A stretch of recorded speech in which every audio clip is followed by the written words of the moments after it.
বন্ধুরা আমার, প্রতারক চক্রের হাত থেকে বাঁচতে হলে আমি এখন যেসব নম্বর মুখে পড়ে শোনাবো এই সব নম্বর ব্যতীত অন্য কোনো নম্বরে আমাদের কোনো প্রোডাক্ট অর্ডার করবেন না।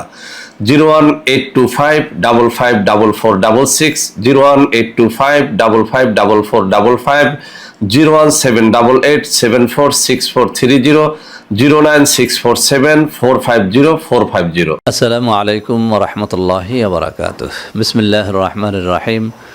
আলহামদুলিল্লাহ রব্বিল আলামিন, আল আকিবাতুল লিল মুত্তাকিন, আসসালাতু ওয়াসসালামু আলা নবিয়্যিহি মুহাম্মাদিন ওয়া আলিহি ওয়া আসহাবিহি আজমাইন, আম্মা বাদ। সম্মানিত দিনদার ভাই বোনেরা, আমার প্রত্যেকটা চ্যানেলের মধ্যে মূলত আমার যুবক বন্ধুদের জন্যে তাদের রিকোয়েস্টে অনেক বেশি যৌন রোগ থেকে মুক্তি ও সমাধান নিয়ে ভিডিও আপলোড করা হয়ে গেছে। এরপরেও করার কিছু নেই।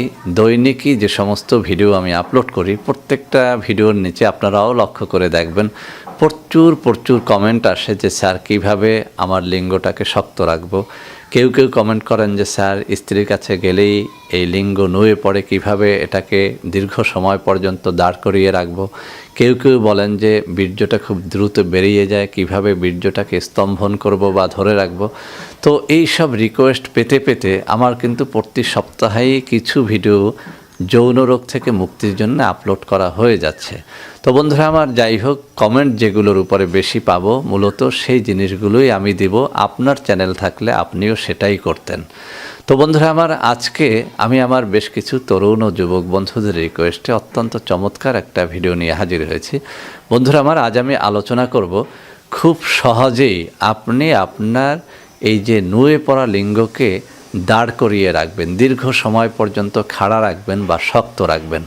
বন্ধুরা আমার, লিঙ্গ উত্থানজনিত একটা সমস্যা আর দ্রুত বীর্যপাতজনিত সমস্যা, এই দুটো সমস্যাকে অনেকে গুলিয়ে ফেলেন। তো বন্ধুরা আমার, আসলে দ্রুত বীর্যপাতজনিত সমস্যাটা একটা ভিন্ন সমস্যা, আর লিঙ্গ উত্থানজনিত সমস্যা একটা ভিন্ন সমস্যা। আজ আমি মূলত কথা বলবো লিঙ্গ উত্থানজনিত সমস্যা নিয়ে। বন্ধুরা আমার, অন্য একটা চ্যানেলের মধ্যে কিন্তু আজকেই আমি আর একটা ভিডিও দেব, যেখানে আমি আলোচনা করব যে কিভাবে বীর্য স্তম্ভন করা যায় বা দীর্ঘ সময় পর্যন্ত বীর্যটাকে ধরে রাখা যায়, তথা বীর্যটা কোন খাদ্যের মাধ্যমে গাঢ় করা যায়। তো বন্ধুরা আমার, সেই জিনিসটি আপনারা দেখে নেবেন, তাহলে বীর্য স্তম্ভনজনিত সমস্যা যদি কারো থেকে থাকে, অর্থাৎ দ্রুত বীর্যপাত যাদের হয়ে যায়, তারা একটা ভালো সমাধান পেয়ে যাবেন। তো বন্ধুরা আমার, এই ভিডিওর মধ্যে আমি কথা বলবো যে লিঙ্গ দ্রুত নুয়ে পড়ে। বন্ধুরা আমার, আসলে আপনার দেহের ভিতরে বীর্য যতই বেশি থাকুক না কেন, আপনার যদি লিঙ্গ উত্থানজনিত রোগটা একবার হয়ে যায়, সেটা কিন্তু যেতে চায় না। এটা আপনার দেহের বীর্য কম থাকা বা বেশি থাকার উপরে নির্ভর করে না। এটা নির্ভর করে আপনার দেহের একটা বিশেষ হরমোন, যেটার নাম হচ্ছে টেস্টোস্টেরন। এই টেস্টোস্টেরনের বাড়তি বা কমতির উপরে নির্ভর করে আপনার লিঙ্গ কত সময় ধরে দাঁড়িয়ে থাকবে, বা উত্তেজনার মুহূর্তে বা কোনো একটা উত্তেজক বই পুস্তক পড়লে, উত্তেজনামূলক কোনো দৃশ্য দেখার পরে কত দ্রুত এই লিঙ্গটা দাঁড়িয়ে যাবে। বন্ধুরা আমার, মূলত যে কোনো একটা উত্তেজনাকর দৃশ্য দেখার পরে যে কারো লিঙ্গটা কিন্তু খুব দ্রুতই দাঁড়িয়ে যাবার কথা, কিন্তু সেই সমস্ত মানুষের লিঙ্গটা দাঁড়াবে না যাদের মূলত দেহের ভেতরে টেস্টোস্টেরনটা একদম কমে গেছে। বন্ধুরা আমার, আরও বেশ কয়েকটা ভিডিওর মধ্যে আমি বলেছি আল্লাহ রাব্বুল আলামিনের কি কুদরত আমরা বুঝি না। একটা পুরুষের দেহের টেস্টোস্টেরনটা 35 বছরের পর থেকে কমতে থাকে, কিন্তু নারী দেহের টেস্টোস্টেরনটা কিন্তু 35-এর পর বাড়তে থাকে। যে কারণে পুরুষের দেহের যৌন হরমোন বা এই টেস্টোস্টেরন কমার কারণে আস্তে আস্তে পুরুষ দেহের এই সেক্স হরমোনটার ঘাটতি দেখা যায়, যে কারণে কিন্তু 35-এর পর আস্তে আস্তে পুরুষের এই উত্থানজনিত সমস্যাটা সৃষ্টি হয়। তো বন্ধুরা আমার, আজ আমি কথা বলবো এমন কিছু খাবার নিয়ে, যে খাবারগুলো একটা পুরুষ দেহের টেস্টোস্টেরনটাকে 60, 70 বা 80 বছর বয়স পর্যন্ত ধরে রাখতে পারে। তো বন্ধুরা আমার, এরকম বেশ কিছু খাবার আছে, খুব সহজলভ্য কিছু খাবার আছে, যে খাবারগুলো একটা পুরুষ দেহের এই টেস্টোস্টেরনটাকে 60, 70 বা 80 বছর পর্যন্ত ধরে রাখতে পারে। সেই খাবারগুলোর মধ্যে 1 নম্বরে যে খাবারটার কথা আমরা অনেকেই জানি, বা সকল স্বাস্থ্যবিজ্ঞানী, সকল ভালো ডাক্তাররা বলবেন, সেই খাবারটা হচ্ছে রসুন। বন্ধুরা আমার, রসুনকে ন্যাচারাল পেনিসিলিনও বলা হয়। এই রসুনের মধ্যে এমন কিছু গুণ রয়েছে, যে গুণের কারণে পুরুষ দেহের এই টেস্টোস্টেরনটা দীর্ঘদিন পর্যন্ত তার দেহে অবস্থান করে। করে। যে ব্যক্তি দৈনিক কাঁচা রসুন 1 কোয়া বা 2 কোয়া করে 3 বার খেতে পারবে, আমি আবারও বলছি কাঁচা রসুন, আপনি যখন রসুনটাকে ভাজি করে ফেলেন, আচার করে ফেলেন অথবা রান্না করে ফেলেন, তখন কিন্তু এই রসুনের মধ্যে যে উপাদানটা আপনার দেহের টেস্টোস্টেরনটাকে দীর্ঘ সময় ধরে রাখবে, দীর্ঘ বয়স পর্যন্ত ধরে রাখবে, সেই উপাদানটাই নষ্ট করে ফেললেন। অর্থাৎ এটাকে যখন গরম করা হয়, ভাজি করা হয়, রান্না করা হয়, এর ভেতরে থাকা সেই উপাদানটাই নষ্ট হয়ে যায়, যে উপাদানটা আপনার আমার দেহের জন্য খুব জরুরি। তো বন্ধুরা আমার, কাঁচা রসুন যদি আপনি খেতে পারেন দৈনিক 1 কোয়া অথবা 2 কোয়া করে 3 বার, বন্ধুরা আমার ছোট কোয়া যদি হয় 2 কোয়া করে খান, সকালে, দুপুরে, রাত্রে খাবার আগেও খেতে পারেন, পরেও খেতে পারেন। শুধুমাত্র 2 ধরনের রোগী কাঁচা রসুনটা খেতে নেই।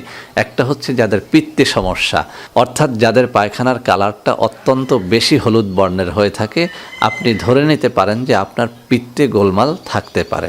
তো বন্ধুরা আমার, এই পিত্তের সমস্যা যাদের আছে তারা রসুন খাবেন না। এছাড়াও যাদের খুব বেশি অ্যালার্জি আছে তারাও রসুন খাবেন না।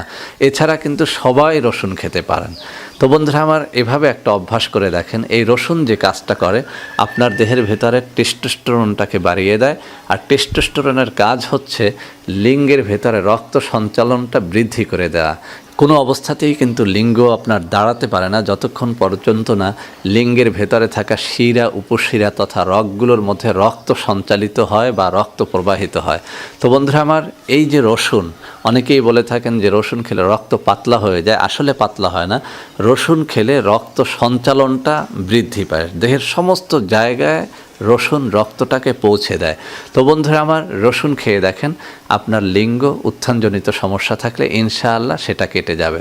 2 নম্বরে আপনি যে খাবারটি আপনি খাবেন সেটি হচ্ছে মেথি। বন্ধুরা আমার, অনেক গবেষণায় দেখা গেছে যে মেথির পানি যদি দৈনিক কেউ খায়, 2 থেকে 3 চামচ মেথির পাউডার আপনি রাত্রিবেলাতে একটা গ্লাস পানির মধ্যে ভিজিয়ে রাখবেন।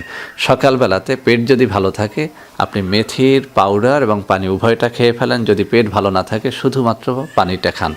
এভাবে যদি আপনি 1 মাস খেতে পারেন, যদি আপনি পারেন 2 বার খান, সকালে ভিজিয়ে রাত্রে, রাত্রে ভিজিয়ে সকালে, এই পানিটা আপনি খেয়ে দেখেন, এটাও কিন্তু আপনার দেহের টেস্টোস্টেরনটাকে বাড়ায়। টেস্টোস্টেরনের কাজ তো আগেই বললাম যে এই যে লিঙ্গের ভেতরে রক্ত পৌঁছে দেয়া, আর রক্ত পৌঁছলে লিঙ্গ দাঁড়াবেই। তো বন্ধুরা আমার, এই গেল দ্বিতীয় খাবারের কথা। এটাও অত্যন্ত অত্যন্ত পরীক্ষিত একটা খাবার, বহু বিজ্ঞানীরা এটা নিয়ে গবেষণা করেছেন। এছাড়াও এই মেথি আপনার দেহের ওজন কমায়, এই মেথি আপনার একদম গ্যাস্ট্রিকটাকে 0 লেভেলে নিয়ে আসে। এক কথায় মেথির মধ্যে রয়েছে অনেকগুলো উপকারিতা। একটা হাদিস আপনাদের আমি শোনাই। আল্লাহ রসুল সাল্লাল্লাহু আলাইহি ওয়াসাল্লাম বলেছেন যে মেথির মধ্যে কি আছে এটা যদি মানুষ জানতো তাহলে স্বর্ণের ওজনে এই মেথি কিনে খেত। সুবহানাল্লাহি ওয়া বিহামদিহি, সুবহানাল্লাহিল আযীম। তো বন্ধুরা আমার, যাদের এই উত্থানজনিত সমস্যা আছে, আমি বলবো আপনারা বেশি করে মেথিটা খাবেন। 3 নম্বরে যে খাবারটির কথা বলবো, এই খাবারটি জোগাড় করা আপনাদের জন্য একটুখানি কষ্টসাধ্য হলেও এটিও আপনাকে খেতে হবে। সেটি হচ্ছে খাঁটি মধু। বন্ধুরা আমার, আমি কেন খাঁটি বললাম? বাজারে যত মধু আছে তার মধ্যে 99% মধু হচ্ছে ভুয়া, চিনি দ্বারা তৈরি, নানা রকমের কেমিক্যাল দ্বারা তৈরি। তো খাঁটি মধু কিভাবে চিনবেন? আমার এই চ্যানেলগুলোর মধ্যে, আমার স্মরণ নেই, একটা ভিডিও আমি দিয়েছি একটা চ্যানেলের মধ্যে, খাঁটি মধু চেনার উপায়। সেখানে আমি 5টা পরীক্ষা নিরীক্ষার কথা বলেছি, আপনারা সে ভিডিওটা অবশ্যই দেখে নেবেন। তো বন্ধুরা আমার, খাঁটি মধু যে পাওয়া যাবে না তাও না, একটু কষ্ট করলেই পেয়ে যাবেন। আপনি আমাদের বাংলাদেশের সুন্দরবন বা খুলনা অঞ্চলে খাঁটি মধু পাবেন। এই অঞ্চল থেকে আপনি খাঁটি মধু জোগাড় করে এরপরে প্রতিদিন সকালবেলাতে হাতের তালুতে নিয়ে চেটে খাবেন। বন্ধুরা আমার, কেন চেটে খেতে বললাম? আল্লাহ রসুল সাল্লাল্লাহু আলাইহি ওয়াসাল্লাম বলেছেন, যে ব্যক্তি খালি পেটে মাসের মধ্যে কমপক্ষে 3 দিন হাতের তালুতে মধু নিয়ে চেটে খায়, তার কোনো বড় রোগ তাকে আক্রমণ করতে পারে না। সুবহানাল্লাহি ওয়া বিহামদিহি, সুবহানাল্লাহিল আযীম।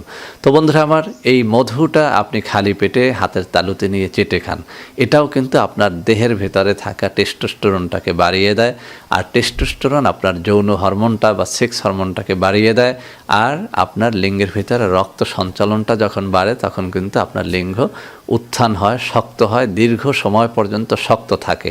অনেকের লক্ষ্য করবেন যে লিঙ্গ শক্ত হওয়ার পরে কিছু সময় পরেই সেটা নুয়ে যায়। কেন নুয়ে যায় বন্ধুরা? একটা কারণে নুয়ে যায়, এই যে লিঙ্গের ভেতরে রক্তটা প্রবেশ করেছিল, সেই রক্তটা আবার ব্যাক করে পেছনের দিকে চলে এসেছে। যখন লিঙ্গের ভেতরের এই রগগুলো, শিরাগুলো, উপশিরাগুলো রক্তশূন্য হয়ে যায়, তখন লিঙ্গ নুয়ে পড়বেই।